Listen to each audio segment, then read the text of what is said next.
Building a home of one's own is a major milestone in life. Please listen to the story of how my marriage collapsed right after reaching the pinnacle of such happiness. My name is Iris, 30 years old. My family includes my 35-year-old husband, John, and our 3-year-old daughter, Sharon. We had finally achieved our dream of building a single-family home. If I say that, I usually get responses like, "Things must be going smoothly for you or you're so lucky." For most people, that might be true, but for me, it certainly wasn't. Lately, I've been troubled by both the house under construction and issues with my in-laws. The first step in the collapse began when I left Sharon at my in-laws' home. Both John and I work, so we rarely have time during the weekdays. Most of our property visits and consultations about the house design were done on weekends. Since Sharon would get bored and fussy during these outings, I would usually leave her with my parents, who live nearby. However, one morning, my father contacted me, saying he wasn't feeling well and needed to go to the hospital, so he couldn't watch Sharon. I thought, well, there's no helping it, we'll just cancel our plans for the day. However, John suggested, "Why don't we leave her with my parents?" To be honest, I don't get along well with my in-laws.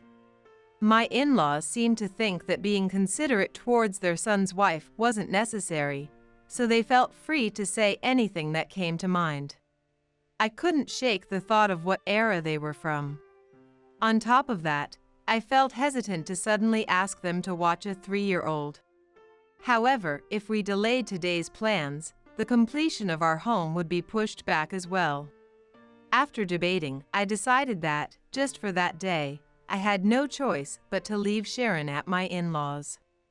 That day, as soon as we finished our errands, I bought an expensive dessert as a small gift and headed straight to my in-laws' place. We arrived there in the evening, and whether it was because of our timing or the gift, my in-laws seemed pleased. I expressed my gratitude to them politely and then started the journey back home with Sharon. On the way, she suddenly asked, "Where's Grandpa and Grandma's room in the new house?" Huh? Sharon, what are you talking about? Did Grandpa and Grandma ask you about that? And what did you say? I said I didn't know. With that, she resumed chatting with her stuffed penguin as though the conversation was over. Sharon calls my parents Granddad and Nana, but she calls my in-laws specifically Grandpa and Grandma, terms she uses for them alone. I see, maybe Grandpa and Grandma are just curious if they'll have a room to stay in when they visit. I thought at the time, assuming that was the case. From then on, my in-laws began visiting frequently on weekday evenings and holidays, specifically when John and I were home. At that time, we were renting a small, old apartment to save up for the new house. Whenever my in-laws arrived, they would settle comfortably in our dining or living room and then demand to see the house plans. Before I could object, my husband eagerly pulled out the documents and started explaining them to his parents. I couldn't help but wonder why he thought it was necessary to reveal everything to them. Their constant visits alone were already annoying enough. After that, my mother-in-law would start bombarding me with questions. It felt like a national diet debate. And it wasn't my husband in the hot seat, it was me. Somewhere, I could hear a speaker calling out, "Madam Mother-in-law." Looking at this floor plan, isn't the kitchen in a hard-to-use spot? Change it, please. There aren't enough guest rooms, you should add more. Also, with just one children's room, what will you do if you have another child? What's your stance on the declining birth rate in this country? Sorry, that last line is an exaggeration. Thankfully, she hasn't gone as far as lecturing me on national population policies. It seemed like my turn to answer. Madam Iris. In consultation with my husband and following proper procedures, we've already coordinated with the contractor, and the foundation work has begun. Changing the layout at this stage is no longer possible, so I ask for your understanding. I replied, somewhat irritated. But soon enough, they were asking, what about the furniture? What about the appliances? They just kept probing further and further. My mother-in-law considers herself a self-proclaimed house expert. I have so many friends, and I've visited countless homes and scrutinized various rooms. With my trained eye, I can immediately tell if a room is comfortable or if the furniture is tasteful. This room, absolutely no good. It will drain your luck and ruin your work.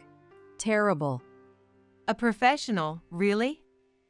You carry yourself with the charm of a gnat that loves to bite. Since my mother-in-law was being so insistent, I jokingly suggested, Well, then maybe we should make it a two-family house and split the costs. Just kidding. but my in-laws became furious. What? Are you saying we should pay? You are so ungrateful. A two-family house? That's so impersonal and lonely. I hate it. That day, they left our home unusually early. Go home, please. They were not even real parents to me, and I saw no reason to feel obligated to be dutiful. Honestly, they were pretty much a stranger in my eyes. Later that night, after putting our daughter to bed, my husband approached me, visibly annoyed. My parents are just trying to give helpful advice. Don't be so cold toward them. Cold? I don't mean to be cold. But aren't your parents being way more disrespectful? They're constantly nitpicking every detail of our home. And it's always in a condescending way, like they're putting me in my place as their daughter-in-law. They're parents. It's normal for them to care. It's terrible of you to call it disrespectful when they're offering such valuable advice. You're so insensitive. You need to cool your head and reflect on your behavior. With that, he turned away, refusing to speak further. Sure, they're your parents. However, we're our own household, aren't we? And it's not like they've provided any financial support. They don't contribute a cent but feel entitled to dictate everything. That's beyond rude. Though he told me to cool down, his unreasonable words only stoked my anger, and I found it hard to sleep that night. After some ups and downs, the house was finally completed. We moved in excitedly and had just begun living in our new home when, suddenly, From today, my parents will be living with us too. We'll make the larger room upstairs Dad's room and the smaller one Mom's. That should work, right? Wait, what? Where did that come from? You can't just decide something like that. We agreed the upstairs rooms would include one for Sharon. You never told me anything about living together with them. Besides, knowing your parents, they'll probably say that that room is no good, just like before. They won't. They've already seen the rooms, so there's no issue. Your parents have already seen the rooms? When? The day I went to check them out on my own. Wait, let me get this straight. So, the day before we viewed the house, your parents came and saw it first? Yeah, they wanted to see it, so I gave them the keys I was holding. No big deal, just to have a look. It's not like something disappeared. as if dismissing the conversation, my husband returned to connecting the television cables. It's not like something disappeared? Oh, yes, it did. Something just disappeared, my trust in you. And it happened fast. I didn't want to see John's face, so I left the unpacked kitchen boxes as they were and went upstairs. I closed the door, locked it, and tried to sort through the confusion and anger clouding my mind. I was genuinely relieved that we had enrolled Sharon in daycare to give us time to unpack. Now, I could be alone to think things over. This sudden announcement about living together had completely drained any affection I had left for John and my in-laws. I didn't want to spend even a second more with them. However, we had just made the significant purchase of a house. I needed to stay calm, think carefully about what I could say and what I shouldn't say, for the sake of my and my daughter's future. Determined, I remained in the room, contemplating everything while awaiting the arrival of my in-laws. As John had said, they arrived in the early afternoon with a truck full of their belongings. At least come out to welcome us. Honestly, such rude people. Oh my, haven't you unpacked anything yet? You're so slow. After complaining for a while, my in-laws strutted into our brand new home as if it were their right. Listening to them from upstairs, I finally stepped out of my room and walked to the entrance.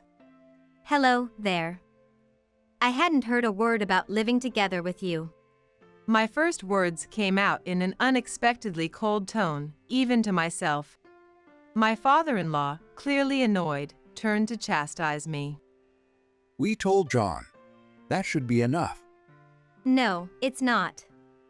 I only found out from John this morning that you intended to live with us.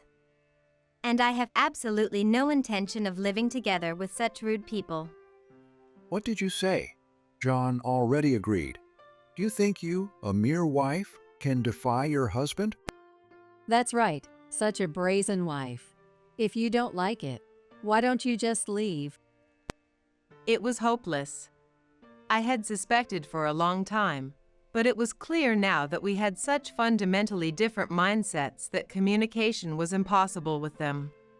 As I stood in silence, considering how to respond, John rushed in, visibly flustered. What are you doing, Iris? Don't argue with my parents. Argue? It was hardly a fair fight. I was just being verbally attacked because I was their daughter-in-law. On top of it, my husband was siding with them, blaming me again. I realized, once again, that he and his parents were exactly the same. John, I cannot live together with your parents. Can't? Don't make things difficult for me. You're my wife, you're supposed to follow my leads. Let's get this straight. I'm a person first, then your wife. Do you really think you can just order me around? Hearing our exchange, my father-in-law shouted.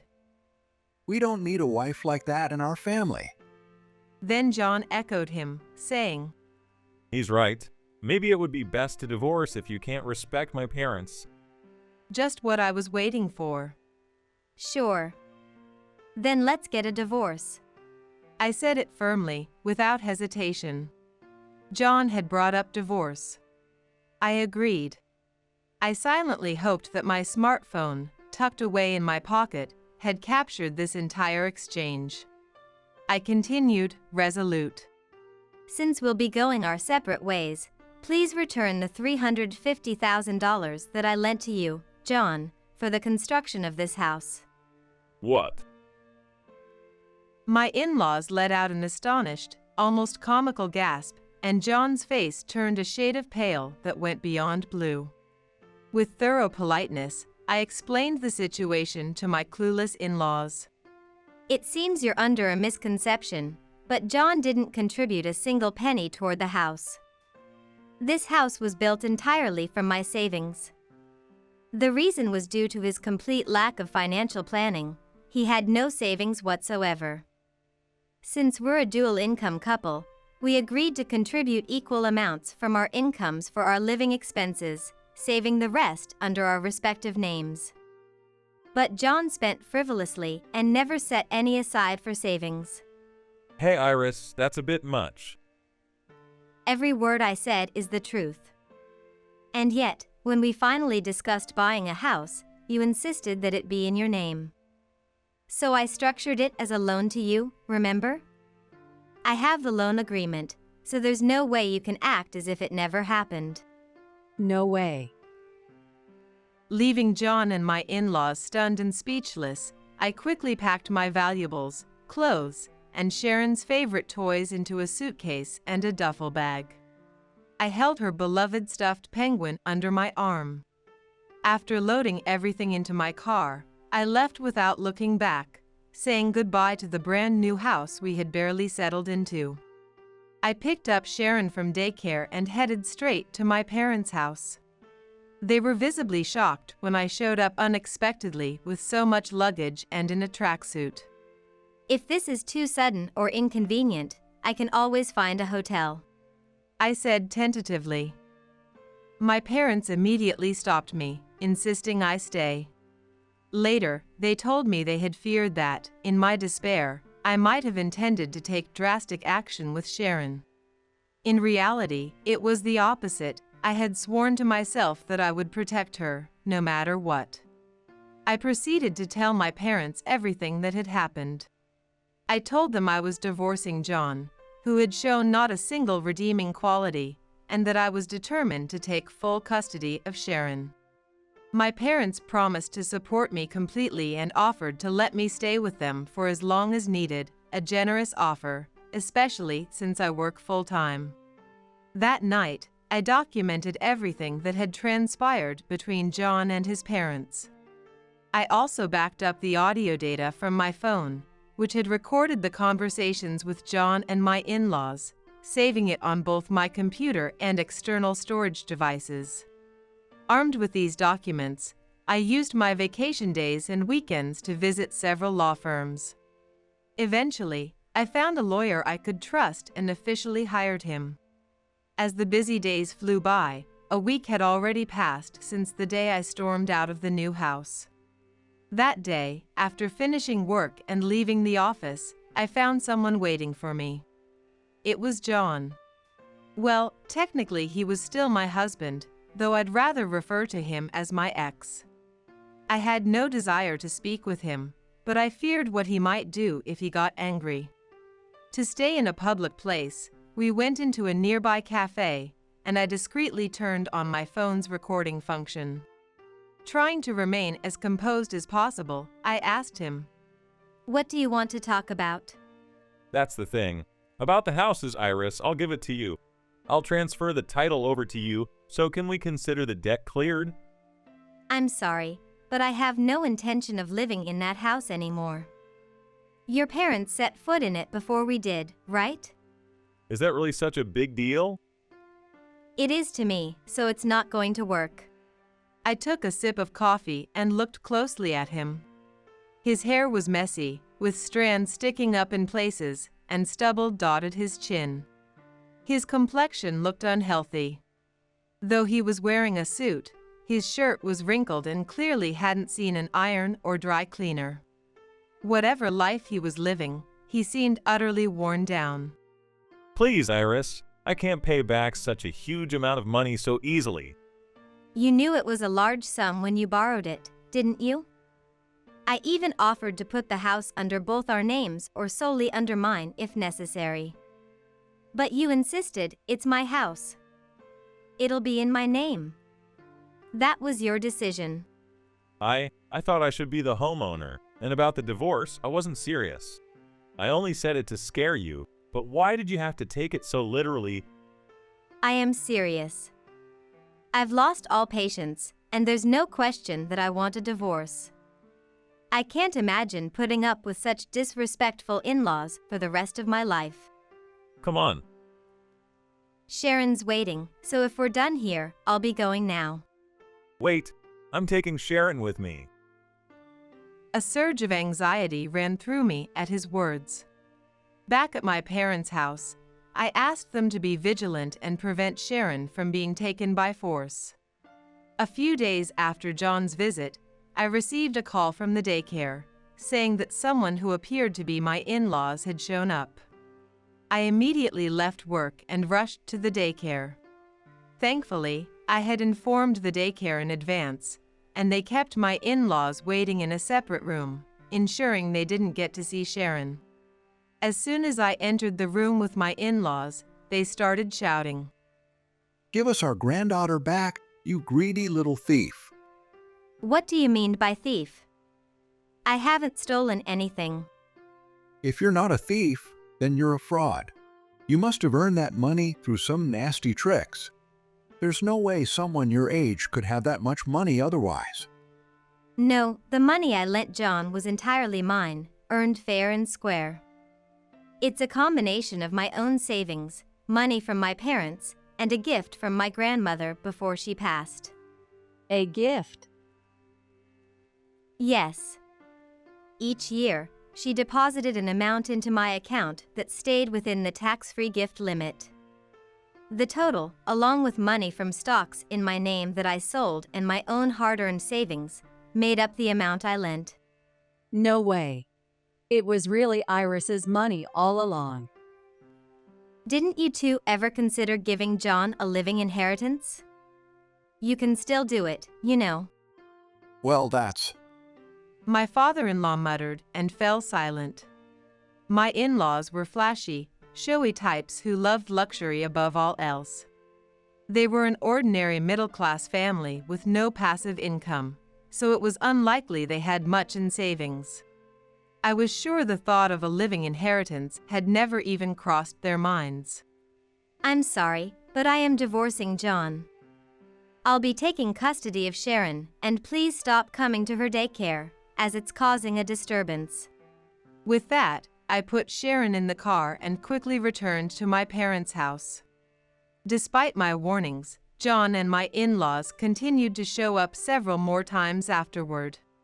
Each time, I tried to speak with them calmly and send them away, but I was often grabbed by the arm or subjected to verbal abuse. I recorded all of these encounters on my phone. About a month after the day I left the new house, I sent a formal document through my lawyer, demanding repayment of the debt and consent for the divorce. John mostly agreed, but he showed resistance over custody of Sharon. However, when I mentioned that I would seek compensation for emotional distress if he contested it, he instantly backed down, losing his resolve. After all, I had plenty of evidence on my side, and they had no savings to cover any legal fees or compensation. It took some time, but I managed to secure repayment of the loan from my ex-husband, gain full custody of Sharon, and finalize the divorce successfully. The repayment took longer than expected, but in the end, I got back the money I had lent him. Because the sale of the new house didn't go as smoothly as planned, it took longer than expected to recover the money. At first, I thought John and his parents would move into the new house together, but they didn't. The reason was simple. Neither my ex-husband nor his parents could afford $350,000. John had no savings to begin with, and even if his parents had sold their old, worn-down house, it wouldn't have covered that amount. In the end, they listed the new house at a price lower than the original purchase amount, gradually reducing the price until a buyer finally emerged. John borrowed the remaining difference and fees from the bank. With the house sold and saddled with debt, John moved back into the rundown family home, living with his parents. Soon after, his divorced sister also returned home with her 2 sons, who were in middle school and high school. With 6 adults crammed into a small, shabby house, the neighbors often heard daily shouting and insults echoing from the household. Luckily, that family stopped bothering us for good. Without any child support to pitch in, they probably had no pride left to show up. For years have passed since then, and my daughter Sharon is now in 2nd grade. We're living happily in an apartment near my parents' home, where they help watch Sharon on evenings when I have to work late. Together, we enjoy a simple and fulfilling life. Though I once thought I'd remain single and continue raising my daughter alone, something unexpected happened. I'm now dating someone. He's a 36-year-old man with a 1st-grade daughter, and we met through frequent encounters at the daycare pickup. He confessed his feelings to me, and soon we started seeing each other. Lately, our daughters have also been joining us for outings, and the 4 of us have been spending more and more time together. The other day, Sharon casually said, "If we ever build a house, it'd be nice if all 4 of us had our own rooms, and maybe we could get a dog too." Her words made my heart skip a beat. A while ago, he proposed to me. I've asked him to wait for an answer, as I wanted to consider our daughters, but my heart already knows its answer. I knelt down, hugged Sharon's small shoulders, and said to her, Yes, let's build a house again someday. This time, we'll plan it together so everyone can be happy.